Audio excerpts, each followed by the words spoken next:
ये कहानी माँ और पत्नी के बारे में आपकी धारणा बदल देगी। बेटा घर में घुसते ही बोला, मम्मी कुछ खाने को दे दो यार, बहुत भूख लगी है। यह सुनते ही मैंने कहा, बोला था ना ले जा कुछ कॉलेज, सब्जी तो बना ही रखी थी। बेटा बोला, यार मम्मी अपना ज्ञान ना अपने पास ही रखा करो, अभी जो कहा है वो कर दो बस। और हाँ, रात में ढंग का खाना बनाना। पहले ही मेरा दिन अच्छा नहीं गया है। कमरे में गई तो उसकी आंख लग गई थी। मैंने जाकर उसको जगा दिया कि कुछ खाकर सो जाए। चीख कर वो मेरे ऊपर आया कि जब आंख लग गई थी तो उठाया क्यों तुमने। मैंने कहा, तूने ही तो कहा था कुछ बनाने को।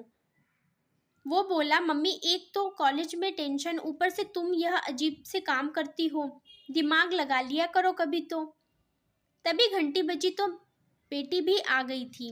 मैंने प्यार से पूछा, आ गई मेरी बेटी, कैसा था दिन। बैग फटक कर बोली, मम्मी आज पेपर अच्छा नहीं हुआ। मैंने कहा, क्यों, कोई बात नहीं, अगली बार कर लेना। मेरी बेटी चीख कर बोली, अगली बार क्या, रिजल्ट तो अभी खराब हुआ ना। मम्मी यार तुम जाओ यहाँ से, तुमको कुछ नहीं पता। मैं उसके कमरे से भी निकल आई। शाम को पतिदेव आए तो उनका भी मुंह लाल था।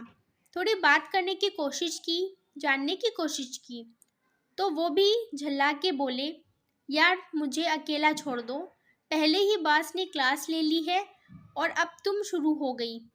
आज कितने सालों से यही सुनती आ रही थी। सबकी पंचिंग बैग मैं ही थी। हम औरतें भी न अपनी इज्जत करवानी आती ही नहीं है। मैं सबको खाना खिलाकर कमरे में चली गई। अगले दिन से मैंने किसी से भी पूछना कहना बंद कर दिया। जो जैसा कहता कर देती थी। पति आते तो चाय दे देती और अपने कमरे में चली जाती। पूछना ही बंद कर दिया कि दिन कैसा था। बेटा कॉलेज और बेटी स्कूल से आती तो मैं कुछ ना बोलती ना पूछती। यह सिलसिला काफ़ी दिन चला। संडे वाले दिन तीनों मेरे पास आए और बोले, तबीयत ठीक है ना, क्या हुआ इतने दिनों से चुप हो। बच्चे भी हैरान थे। थोड़ी देर चुप रहने के बाद मैं बोली, मैं तुम लोगों की पंचिंग बैग हूँ क्या। जो आता है अपना गुस्सा या अपनी चिड़चिड़ापन मुझ पर निकाल देता है। मैं भी इज्जत करती हूँ तुम लोगों का। पूरा दिन काम करके कि अब मेरे बच्चे आएंगे, पति आएंगे, दो बोल बोलेंगे प्यार से, और तुम लोग आते ही मुझे पंच करना शुरू कर देते हो। अगर तुम लोगों का दिन अच्छा नहीं गया तो क्या वो मेरी गलती है। हर बार मुझे झिड़काना सही है। कभी तुमने पूछा कि मुझे दिन भर में कोई तकलीफ तो नहीं हुई। तीनों चुप थे। सही तो कहा, मैंने दरवाजे पर लटका पंचिंग बैग समझ लिया है मुझे। जो आता है मुक्का मार के चलता बनता है। तीनों शर्मिंदा थे।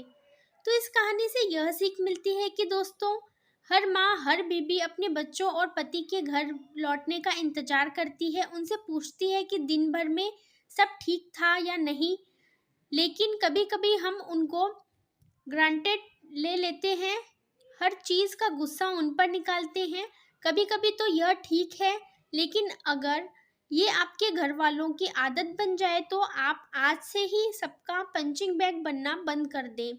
तो ये कहानी कैसी लगी मुझे कमेंट करके ज़रूर बताइएगा। वीडियो को लाइक और चैनल को सब्सक्राइब कर दीजिएगा।